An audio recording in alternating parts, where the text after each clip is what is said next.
샬롬, 이동춘 목사입니다. 오늘도 여러분의 삶이 주님의 평안으로 가득하시길 기원하며 하나님의 말씀을 나누겠습니다. 오늘 주시는 말씀은 히브리서 11장 11절에서 19절 말씀입니다. 믿음으로 사라 자신도 나이가 많아 단산하였으나 잉태할 수 있는 힘을 얻었으니 이는 약속하신 이를 미쁘신 줄 알았습니다. 이러므로 죽은 자와 같은 한 사람으로 말미암아 하늘의 허다한 별과 또 해변의 무수한 모래와 같이 많은 후손이 생육하였느니라. 이 사람들은 다 믿음을 따라 죽었으며 약속을 받지 못하였으되 그것들을 멀리서 보고 환영하며 또 땅에서는 외국인과 나그네임을 증언하였으니 그들이 이같이 말하는 것은 자기들이 본향 찾는 자임을 나타냄이라. 그들이 나온 바 본향을 생각하였더라면 돌아갈 기회가 있었으려니와 그들이 이제는 더 나은 본향을 사모하니 곧 하늘에 있는 것이라. 이러므로 하나님이 그들의 하나님이라 일컬음을 받으심을 부끄러워하지 아니하시고 그들을 위하여 한 성을 예비하셨느니라. 아브라함은 시험을 받을 때에 믿음으로 이삭을 드렸으니 그는 약속들을 받은 자로 돼 그 외아들을 드렸느니라. 그에게 이미 말씀하시기를 내 자손이라 칭할 자는 이삭으로 말미암음이라 하셨으니 그는 하나님이 능히 이삭을 죽은 자 가운데서 다시 살리실 줄로 생각한지라. 비유컨대 그를 죽은 자 가운데서 도로 받은 것이니라. 아멘. 히브리서 11장 11절에서 19절 말씀을 본문으로 히브리서 강의 22번째 시간 믿음으로 사는 사람들 세 번째 시간에 말씀을 나누도록 하겠습니다. 한국교회라는 판에서 믿음을 이야기할 때 늘 긴장해야 하는 것이 있습니다. 믿음을 소원 성취와 연결시키는 일에 대해서입니다. 많은 분들이 믿음을 우리가 소원하는 것을 성취시켜주는 수단으로 이해하고 있기 때문입니다. 물론 소원 성취의 믿음이 역사를 일으키는 것은 사실입니다. 믿음으로 산을 옮기기도 한다고 말씀하셨기 때문이지요. 믿음이 있기에 독사에게 물려도 죽지 않는 바울을 받기 때문입니다. 그래서 많은 분들이 믿음과 소원 성취의 관계를 너무도 소중하게 생각합니다. 그러나 이것이 한국교회의 믿음 생활에 얼마나 커다란 문제를 일으키고 있는지 모릅니다. 소위 사이즈 축복론에 빠지게 했기 때문입니다. 크게 되고 성장하는 것을 성공과 축복으로 보고 줄어들고 쇠퇴하는 것을 실패와 저주로 이해하도록 했기 때문입니다. 과연 성공이 축복이고 실패가 저주일까요? 혹시 그 반대는 아닐까요? 성공이 저주이고 실패가 축복은 아닐까요? 우리는 오늘 본문에서 사라도 만나고 아브라함도 만납니다. 이 두 분은 부부입니다. 이 부부는 하나님께 믿음을 인정받은 분들입니다. 하나님은 이분들의 무엇을 보고 믿음을 인정하셨을까요? 성공을 보고, 실패를 보고, 열국의 아비로 호칭된 아브라함과 함께 사라도 열국의 어미라는 뜻을 갖게 되었습니다. 아마 사라의 성격상 부담스러웠을 것 같습니다. 그러나 하나님의 말씀이었기에 사라는 이후부터 열국의 어미가 될 준비를 했습니다. 그러나 시간은 흘러 폐경이 되어 아이를 낳을 수 없는 몸이 되었고 점점 노인의 몸이 되었습니다. 그래서 사라는 포기하고 있었습니다. 그렇게 천사가 나타나 하나님의 약속을 재차 확인할 때 그녀는 속으로 웃었습니다. 비웃음은 아니었겠고 당혹스러운 웃음이었을 것입니다. 그런데 이 웃음이 민망해진 날이 오고 말았습니다. 사라가 임신을 한 것입니다. 아브라함의 나이 99세의 말입니다. 그래서 이 기적은 사라의 당혹스러운 웃음을 믿음의 웃음으로 바꿔 놓았습니다. 11절이 그 증거입니다. 믿음으로 사라 자신도 나이가 많아 단산하였으나 잉태할 수 있는 힘을 얻었으니 이는 약속하신 일을 미쁘신 줄 알았음이라. 우리는 11절을 읽으면서 고개를 갸우뚱하게 만드는 내용을 만납니다. 사라가 믿음 때문에 잉태할 수 있는 힘을 얻었다는 평가입니다. 우리가 알고 있는 바에 의하면 사라는 시간이 지날수록 하나님의 약속에 대해 당연의 태도가 아닌 당혹의 감정을 갖게 되었다는 사실입니다. 심하게 말하면 믿음이 거의 없어진 상태라고 볼 수 있었습니다. 그런데 11절은 우리와는 다른 평가를 내놓고 있습니다. 사라는 믿음의 사람이었다. 아우 세상에. 우리는 분명 사라의 믿음 상태가 실패라고는 할 수 없어도 좋은 점수를 줄 수 없는 상태인 것으로 알고 있었습니다. 그런데 하나님은 사라에 대해 긍정적 평가를 하셨습니다. 그렇습니다. 바로 이것이 우리가 사이즈 축복론에 함몰되어 있다는 증거입니다. 눈에 보이는 것으로 우리가 갖고 있는 크기에 대한 기준, 즉 성공과 실패라는 잣대로 바라보기 때문에 하나님과 다른 평가가 나오는 것입니다.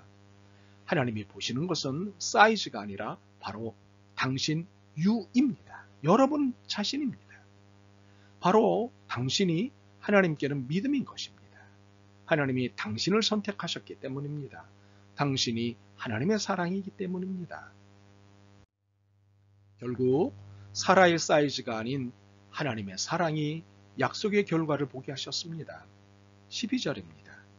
이러므로 죽은 자와 같은 한 사람으로 말미암아 하늘의 허다한 별과 또 해변의 무수한 모래와 같이 많은 후손이 생육하였느니라.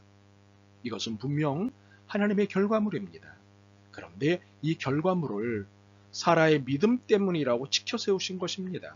바로 이것이 약속에 대한 하나님의 책임이고 사이즈가 아닌 나를 있는 그대로 사랑하시는 하나님의 약속입니다. 그렇다면 아브라함에 대해서는 어떠셨을까요? 달랐을까요? 17절에서 19절을 읽고 이야기를 나누겠습니다.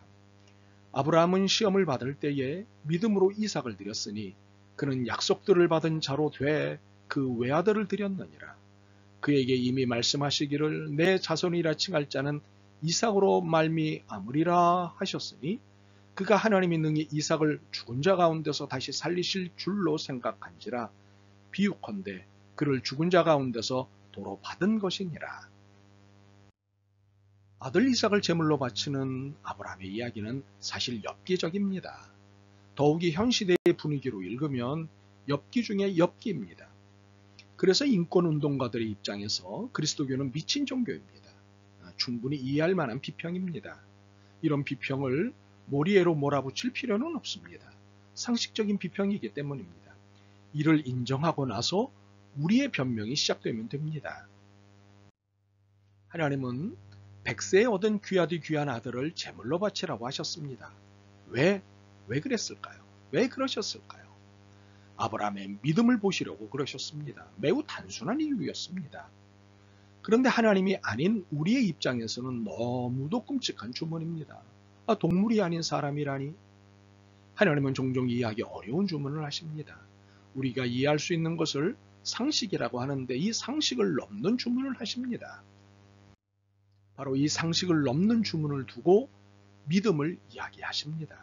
그래서 순종과 믿음의 상관관계가 진행되는 것입니다. 순종 여부가 믿음 여부가 되는 것입니다. 그래서 아브라함의 순종을 보시고 아브라함이 믿음으로 살았다고 하신 것입니다. 그렇다면 이번 사건도 동일할까요? 네, 그렇습니다. 17절입니다. 아브라함은 시험을 받을 때에 믿음으로 이삭을 드렸으니 그는 약속들을 받은 자로 돼 그 외아들을 드렸느니라. 우리는 사실 이 부분에서 하나님에게뿐만 아니라 아브라함에게도 시험에 붙습니다. 아니 어떻게 아비가 돼가지고 아들을 바치겠다고 하는 것이냐? 하나님이 시킨다고 다 하냐? 하나님께 단판 한 번 하지 않고 이럴 수 있냐? 그러면서 시비를 하게 됩니다. 아마 누구든 충분히 공감되는 시비가 아닐까 싶습니다.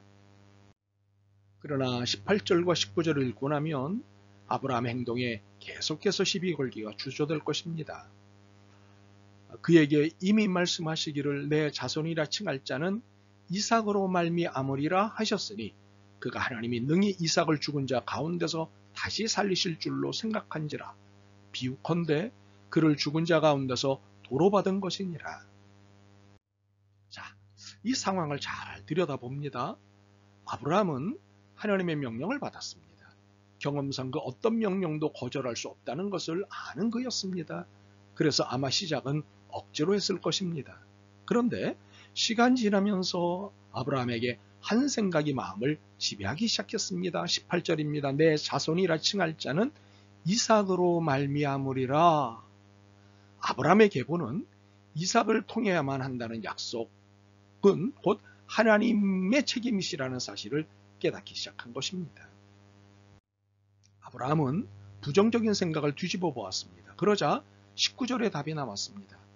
만약 죽이신다 해도 반드시 아들 이삭을 다시 살려내실 것이다. 이것이 내게 약속하신 하나님이 책임지고 하실 일이다. 아브라함은 하나님의 약속만을 믿은 것이 아니라 하나님의 책임도 믿었던 것입니다.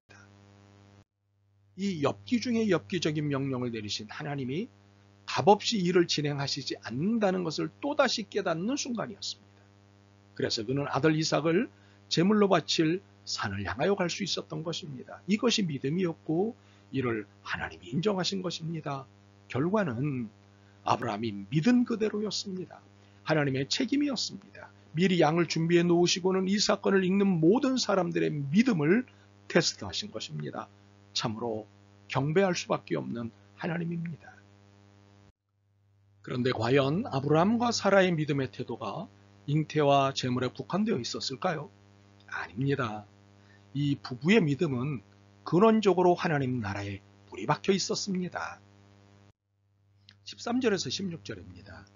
이 사람들은 다 믿음을 따라 죽었으며 약속을 받지 못하였으되 그것들을 멀리서 보고 환영하며 또 땅에서는 외국인과 나그네임을 증언하였으니 그들이 이같이 말하는 것은 자기들이 본향 찾는 자임을 나타냅니다. 그들이 나온 바 본향을 생각하였더라면 돌아갈 기회가 있었으려니와 그들이 이제는 더 나은 본향을 사모하니 곧 하늘에 있는 것이라. 이러므로 하나님이 그들의 하나님이라 일컬음을 받으심을 부끄러워하지 아니하시고 그들을 위하여 한 성을 예비하셨느니라. 아브라함과 사라는 상식으로 사는 이 땅에 집중하지 않았습니다. 그들은 믿음과 소망을 가지고 하나님 나라를 향해 살아갔습니다. 그렇기 때문에 잉태할 수 없는 나이임에도 불구하고 잉태를 믿을 수 있었습니다. 아들을 제물로 바치라는 엽기적인 명령에도 하나님의 책임을 믿을 수 있었습니다. 참으로 믿음이라는 것이 유별난 것이긴 합니다만 단순합니다. 하나님이 책임지시겠다는 약속을 믿는 것입니다. 그리고 그 약속으로 하나님의 나라를 바라보며 사는 것입니다. 약속하셨으니 죽이시더라도 살리시겠지라는 거룩한 배짱으로 사는 것입니다. 자, 어떻습니까? 그렇게 한번 살아보시겠습니까? 아멘, 아멘. 주님, 믿음을 갖고 있다고 하면서도 불안을 지녔습니다. 그러나 사라와 아브라함의 경우를 통해 약속을 반드시 이루어 주시는 하나님의 책임을 깨닫습니다. 불쌍히 여기시옵소서. 용기를 가지고 믿음의 걸음을 내디디겠습니다. 도와주옵소서. 예수 그리스도의 이름으로 기도드립니다. 아멘. 오늘도 여러분의 믿음과 삶을 응원합니다. 사랑합니다.